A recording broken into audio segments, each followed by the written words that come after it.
Hello everyone. Back again with film recaps. In this video, I'm going to recap one of the thriller mystery films from 2022, titled God's Crooked Lines. Before we get to the storyline, I'd like to wish everyone a happy and great day. Without further ado, let's get straight to the storyline. The movie opens in 1979, with an old man dropping off a woman named Alice Gould at the entrance of an asylum. Alice enters the building alone, and shows her admission paperwork, revealing that she's here as a patient. The documents bear her husband's signature, and also contain a letter from her family doctor, Donatio. According to Dr. Donatio, Alice is a dangerously skilled liar, and when she's caught in her lies, she spins new ones to cover them up. She is extremely manipulative, and can easily deceive doctors who lack experience. Next, a doctor interviews Alice, who reveals that she's married to a man named Heliodoro, who lives off her money. She describes him as uneducated, whereas she has a degree in chemistry, and currently works as a private detective. Here, we learn that her admission was suggested because she allegedly attempted to poison her husband 3 times, with substances that could not be detected using ordinary tests. But Alice firmly denies this, and insists that it's the other way around, since Heliodoro wants her fortune for himself. She wants to meet the facility's director, Dr. Alvar, but learns that he's on vacation for the next few weeks. Later, Alice is introduced to the facility's deputy director, Dr. Castell, who gives her a brief tour before guiding her through the pre-admission process. While handing over her personal belongings at reception, she requests to keep one of the books she brought, which Dr. Castell agrees to.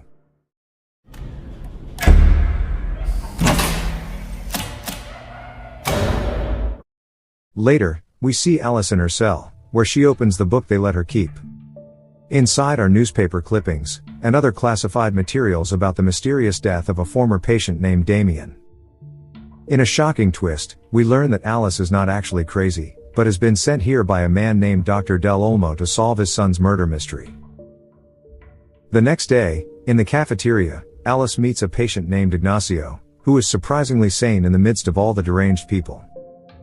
While they are talking, Alice is startled by someone attempting to touch her from underneath the table, and it turns out to be a patient named Ojeda, who is a dwarf and extremely perverted.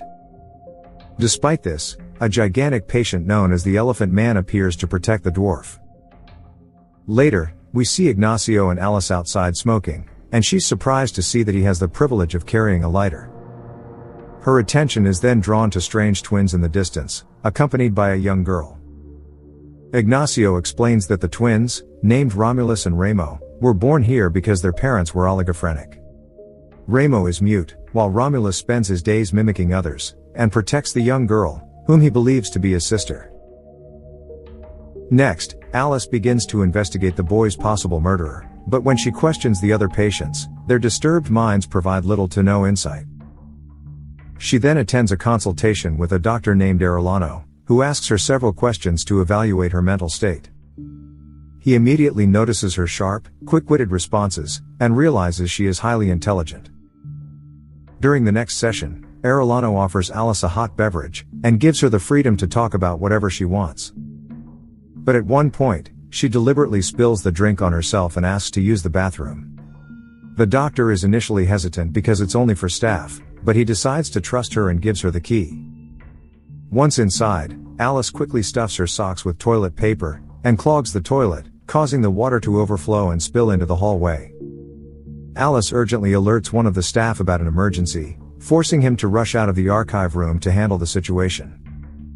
Seizing the moment, she sneaks inside, and searches through the files in the November 24, 1978 folder. That night, as she goes through the stolen documents, she's shocked to learn that Ignacio and Ojeda were allowed to leave the facility on the day of the incident.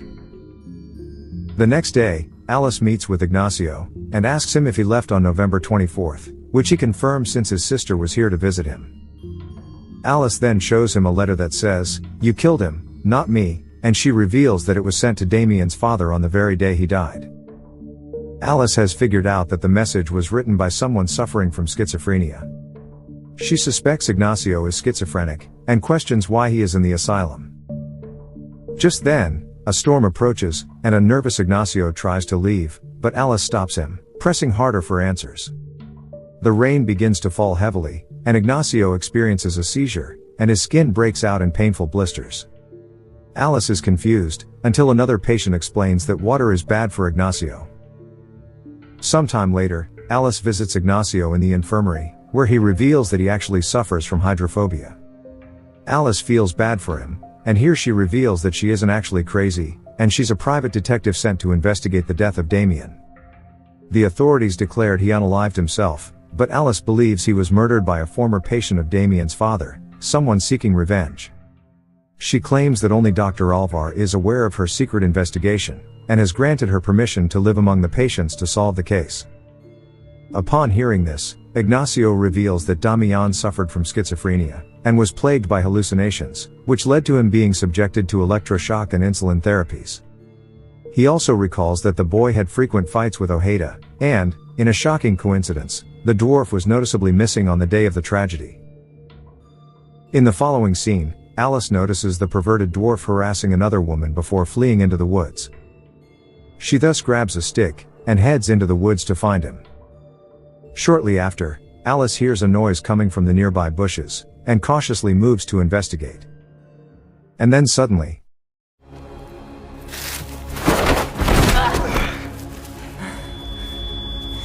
Ojeda strikes her head with a stone multiple times until she loses consciousness.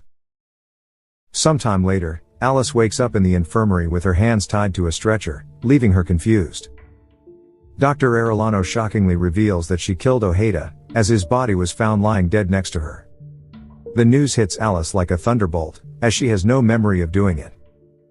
She recalls the dwarf trying to assault her, and someone else striking him with a stick. But Arellano doesn't believe her, and their conversation is interrupted by the arrival of Dr. Alvar, who has finally returned from his vacation. Next, Alvar removes Alice's restraints, and speaks privately with her. She then begins to explain the most recent updates, and findings from her investigation into Damien's death. However, to her utter shock, Alvar calmly tells her he has no idea what she's talking about. A stunned Alice reminds him about the letters they exchanged, following the instructions of Dr. Del Olmo. But Alvar suddenly denies everything, and coldly states that she's actually crazy, which is why she's here. Upon hearing this, Alice spirals into panic and storms toward the reception, where she desperately tries to call her husband. But Alvar states that they can't contact the outside numbers, and calls for reinforcements. This causes Alice to lash out in rage, and she violently pushes him to the ground. She then tries to run away, but the guards eventually catch her, and Alvar injects her with a sedative, plunging her into unconsciousness. 3 days later, Alice wakes up in her cell, and is visited by Castell, who seems genuinely sympathetic. She pleads to be let go, but Castell claims she can't leave until the medical board gives its approval. Alice then explains her reasons for coming here, and begs Castell to bring her case before the board, where she will explain everything. The scene cuts to the medical board meeting, where Alice recounts her entire story. She explains her husband knew Dr. Del Olmo, and introduced them at a party. The old man then hired her to investigate the death of his son, who died in the asylum. To carry out the mission, Dr. Del Olmo arranged for her admission to the asylum with the help of Alvar, who is actually a friend of his. Alice discreetly had her husband sign the admission forms, and forged a note from Dr. Donadio to convince the authorities of her condition. According to Alice, the old man who dropped her off at the facility was none other than Del Olmo himself. She also confirms that her husband, Heliodoro, has no idea she's here, as she wanted to keep the mission hidden from everyone else. However, Dr. Alvar strongly denies her claims, and insists there was nothing mysterious about Damien's death. He warns her to stop manipulating the doctors and investigating patients, saying her behavior is dangerous both to herself and the others. But Alice confidently states that the truth will be revealed when her husband comes looking for her, and even Dr. Donadio and Del Olmo will support her. Later, the doctors discuss Alice's situation, and she seems to have convinced Castell and Arellano. However, Alvar claims that she's lying and is a very disturbing woman. He recounts that Alice deliberately tried to kill her husband on 3 separate occasions, because she couldn't accept that he was only after her money and never truly loved her. When Heliodoro found out, he chose to institutionalize her with the help of Dr. Donadio, rather than report her to the police. After learning this, Alice's subconscious began to distort her perception of reality, prompting her to create a fake story.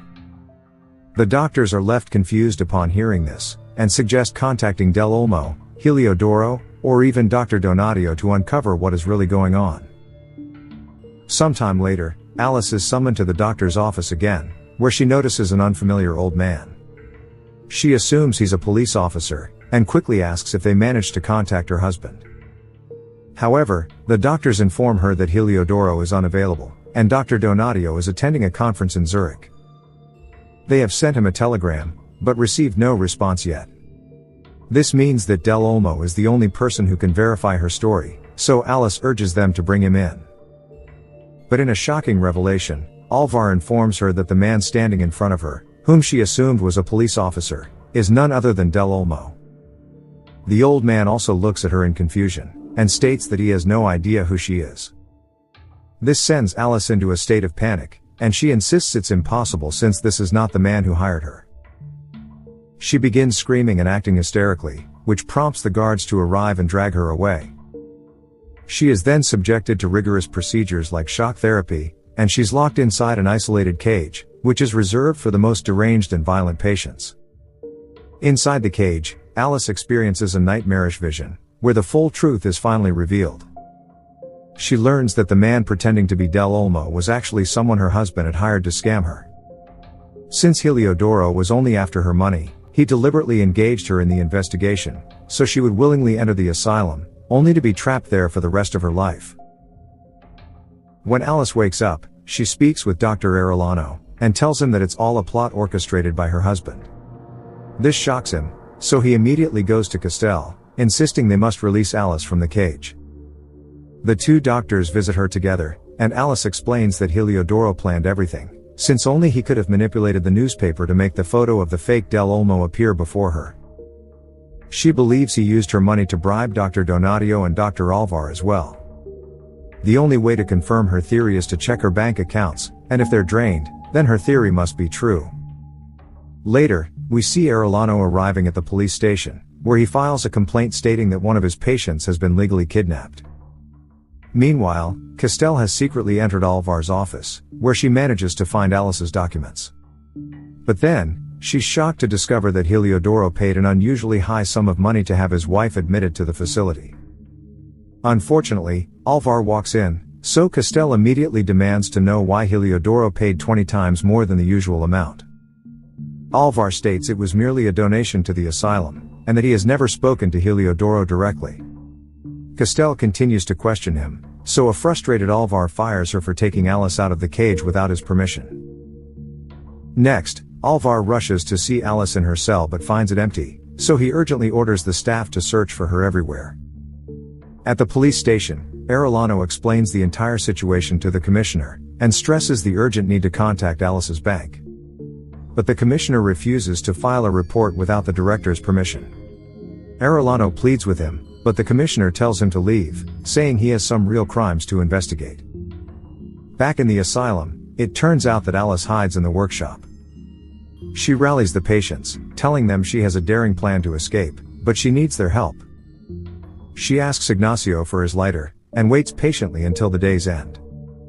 When night falls, she pours paint thinner all over the workshop, and sets it ablaze.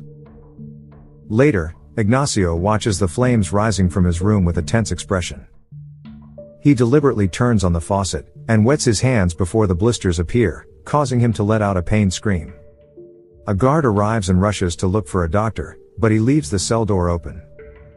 Ignacio seizes the opportunity to leave his cell and quickly unlocks the other inmates' cells, shouting urgently that there is a fire.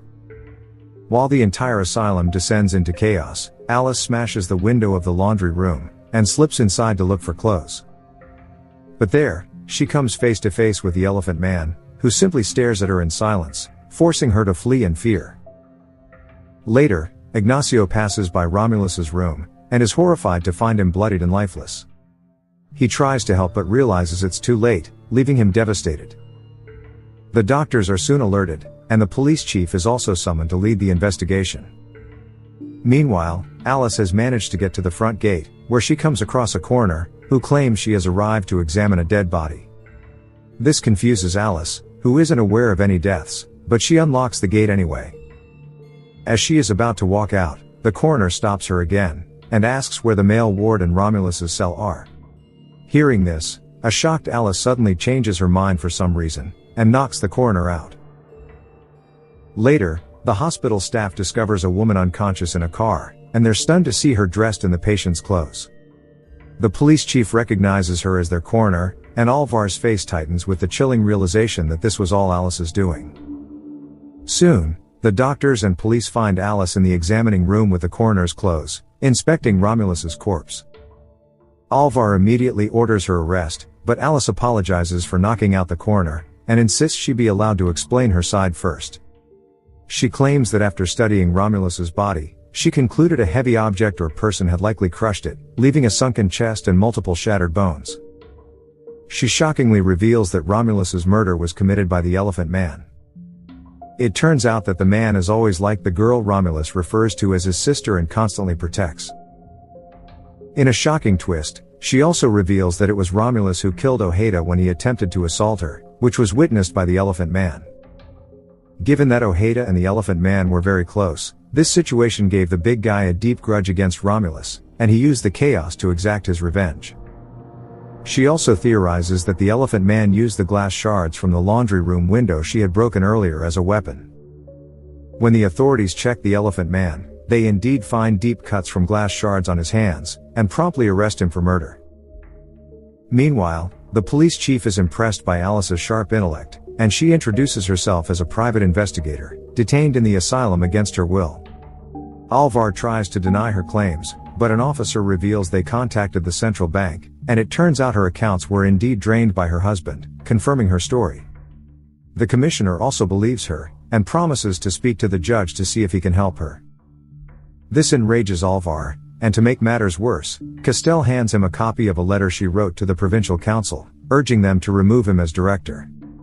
Alvar argues she can't do that since she was fired that afternoon, but Castell counters that her dismissal has not yet been made official in any document.